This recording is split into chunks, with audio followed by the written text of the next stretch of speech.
anticorruption, la construction progressive du dispositif français. On peut envisager l'histoire de la lutte contre la corruption selon 3 grandes périodes. Les prémices, la période 1980-1990 et le tournant des années 2010. Pour retracer l'histoire de la lutte contre la corruption, il faut partir de l'Ancien Régime, où la séparation progressive des affaires privées et de la chose publique fait naître plusieurs infractions, notamment le délit de détournement de deniers publics et la corruption.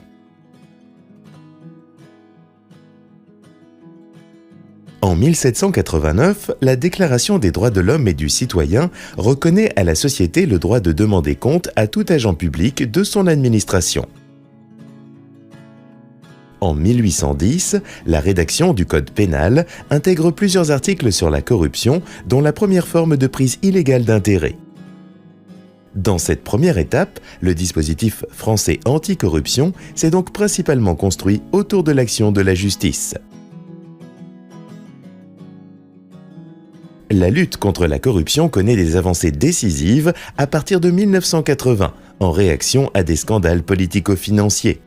Ce mouvement intervient au moment où la décentralisation donne plus d'autonomie aux collectivités territoriales.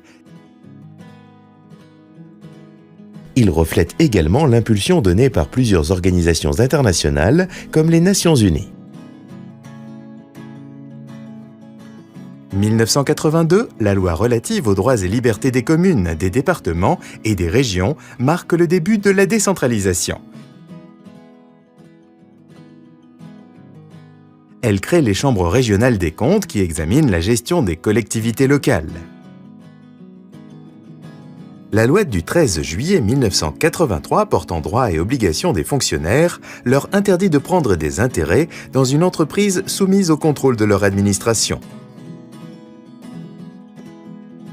1988. Dans un contexte de scandale politico-financier, la loi relative à la transparence financière de la vie politique constitue le premier texte d'un ensemble encadrant le financement des partis politiques. Elle crée la Commission nationale des comptes de campagne et des financements politiques. Le rythme des réformes d'envergure devient alors soutenu. En 1991 est créé le délit de favoritisme qui sanctionne le non-respect des principes de la commande publique. L'année suivante, la loi relative à l'administration territoriale de la République introduit des dispositions pour plus de transparence financière et budgétaire dans les collectivités territoriales. Le débat d'orientation budgétaire préalable au vote du budget devient une étape obligatoire. En 1993 est adoptée la loi Sapin relative à la prévention de la corruption et à la transparence de la vie économique et des procédures publiques. Cette loi dote la France d'un service central de prévention de la corruption dont les missions se concentrent principalement sur la diffusion d'informations. Parallèlement à ces développements nationaux, la coopération internationale s'organise. Elle se concrétise par l'adoption en 1997 d'une convention de l'OCDE sur la lutte contre la corruption d'agents publics étrangers. Puis, en 1999, le Conseil de l'Europe élabore un code de conduite européen relatif à l'intégrité politique des élus locaux et régionaux. Cette période contribue à l'émergence du dispositif français anticorruption en posant les fondements de la déontologie de la fonction publique, de la transparence et de la gestion locale et de la prévention de la corruption sous l'influence des instances internationales. Le tournant des années 2010.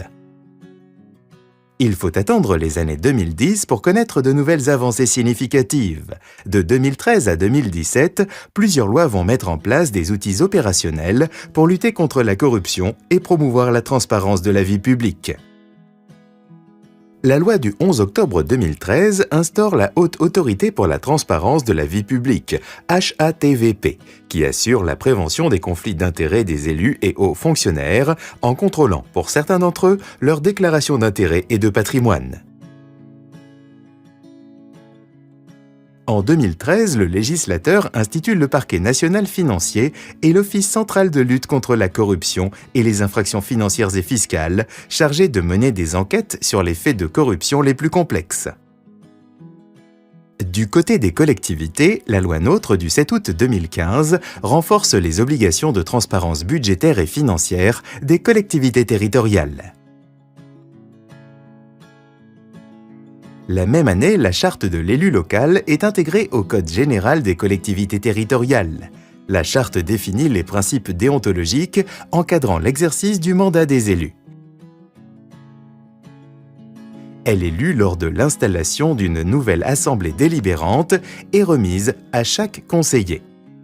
Le 20 avril 2016, la loi relative à la déontologie et aux droits et obligations des fonctionnaires consacre les principes de probité et d'intégrité des agents publics. Elle prévoit également la désignation de référents déontologues dans la fonction publique. Le 9 décembre 2016, la loi Sapin II, relative à la transparence, la lutte contre la corruption et la modernisation de la vie économique, crée l'Agence française anticorruption. Cette agence, dédiée à la prévention, est la dernière institution clé du dispositif français de lutte contre la corruption. Elle remplace le service central de prévention de la corruption. Enfin, en septembre 2017, la loi pour la confiance dans la vie publique renforce les obligations déontologiques des membres du gouvernement et du Parlement et crée des peines obligatoires d'inéligibilité en cas d'infraction à la probité. En somme, l'histoire récente de la vie publique et économique française voit plusieurs évolutions converger. Une exigence accrue de déontologie envers les agents publics et les élus, un renforcement des obligations de transparence et la mise en place d'institutions consacrées à la prévention et au traitement judiciaire de la corruption. Cette évolution s'inscrit également dans un contexte international où la lutte contre la corruption est plus que jamais à l'ordre du jour.